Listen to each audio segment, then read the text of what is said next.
Alright guys, so today we're going to cover area. Again, we kind of already discussed this, so let's kind of recap what we know. So,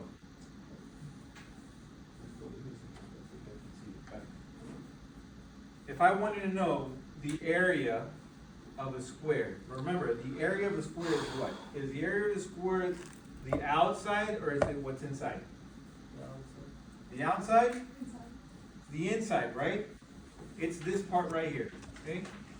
I'm gonna color code this for you guys. I'm talking about what this is in here.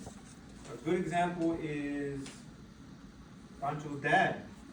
Pancho's dad does landscaping, he does patios, and I'm sure one of his jobs is to decide how much something's gonna cost so that he can go and tell the client how much he's gonna charge, right? Does that make sense? Okay, so let's say I'm building a patio and the client is asking for a tiled patio. He wants a nice fancy tile outside, okay? One of the first things that Pancho's dad is probably gonna have to let his workers know, is probably gonna be, okay, how big is it? Show me your patio, right? Let's assess how big this thing is, so that I can start kind of crunching some numbers and figuring out how much this is gonna cost, okay? Aside from how much the fancy material might be, you have to find out what the area of that patio is. Measured by foot or by feet? What did he say? Aren't tiles measured by feet? Yep, you can measure by feet, sometimes you can measure it by, inches, depends on how big the tile is, right? But yeah, most tile it's by feet, okay? So let's do that. Let's say that the tile that we're working on, or the patio that we're working on is gonna be 5 feet wide, right, your base, and it's gonna be 6 feet in length, okay? So, the question is, if each one of these little tiles was 1 foot by 1 foot, all right? So each one of them was exactly 1 foot wide and 1 foot tall. How many little tiles of 1 foot each would fit inside this 5 by 6 foot box? Who can tell me? Who can figure that out? Who can ever figure it out? I'll give them this.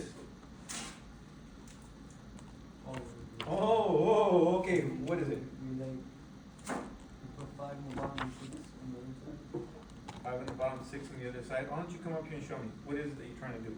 If you get it right, you'll take it.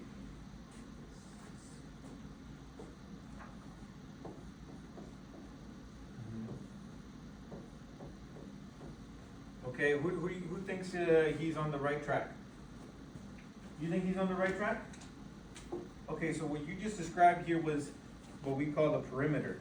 You're measuring the outside of this box, right? That's good if you want to build a fence, because I need to know how much fence I have to build around this box. And how is that going to help me find how many pieces of tile I need to fill up? Like, if I want to know how many pieces of tile, I know that the tile is 1 foot by 1 foot, right? But how do I know how many I need to buy to fill up this whole square? Because remember, everything costs money. If I don't get it right, I might overbuy, or I might underbuy. Either way, that's money lost, right? I'm sure your dad doesn't like to lose money on projects. The more accurate your dad is at figuring out what the actual cost is going to be, the more money he's going to make, because he's going to know exactly how much this is going to cost. He's going to know exactly how much material he has to get. If he's over, he has to pay more for material. If he's under, you got to send his people back to Home Depot to go get more material, which is going to cost more time, more money. So how do you do the right calculation to find out how much tile he needs? You do 5 times 3. Alright, okay. Got it. I'm more and more impressed with you every day, my friend. Alright. What? He did the math. Come on, what is it? What's 5 times 6? 30. Right, it's 30. 30. So what he did was, I'm not gonna add the perimeter, I'm gonna multiply the width times the height, okay? Now, it applies for squares, it also applies for rectangles. As long as you have four corners, and you have a width and a height, you're gonna be able to find the area, okay? The formula for this, and I'll put it right here so that you can see Pancho did this and this, right? The 5 would be what? This will be what? What would you call this right here? Would you call this the base? Yeah. Right? I'd call it the base, so let's put a B on that. Times, what do you call this here? Your length. This is your width, this is your length, right? Your length, okay? And that is equal to what? What is this answer gonna be? What was I asking you guys? The area, okay? The area is 30. So the area is 30.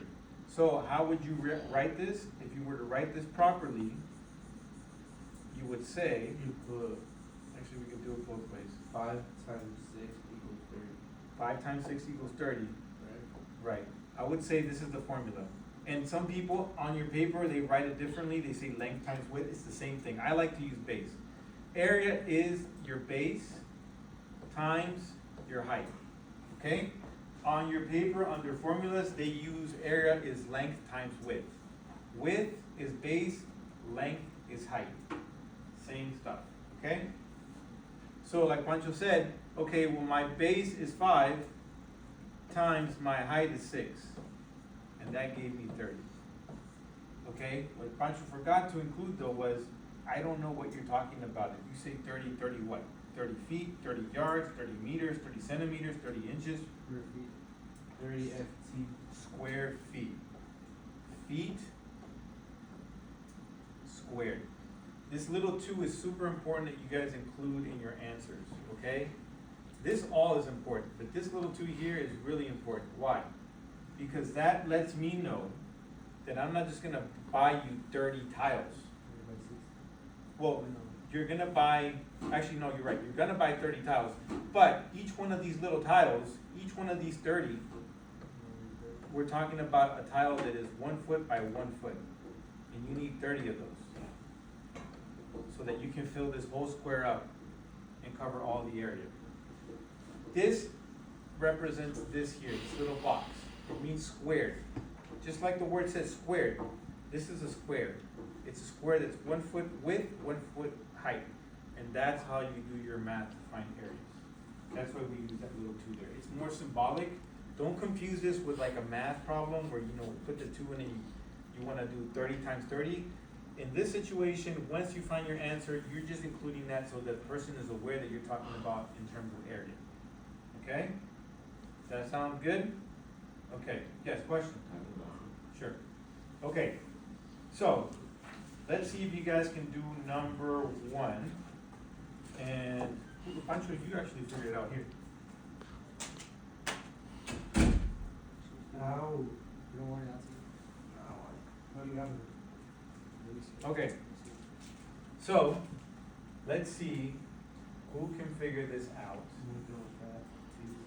Number 1 is 8.5 and 8.5.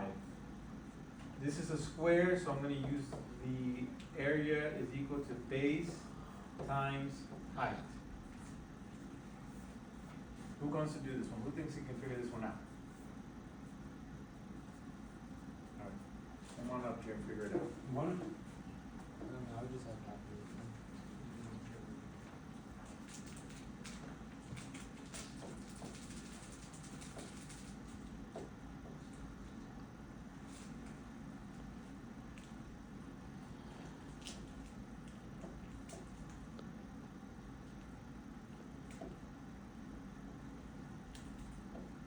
Someone tell him what 8.5 times 8.5 is? So he's checking it right now. Well, 8 times 8 is 64, but then you have the 0.5.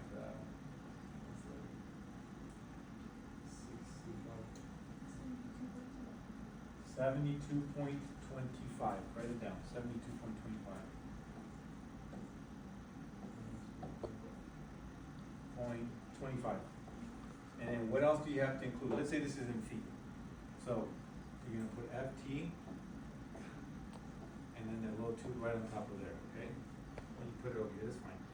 This is important. Make sure that you guys include the unit of measurement and you put the little two on top, okay? This is the answer for number one.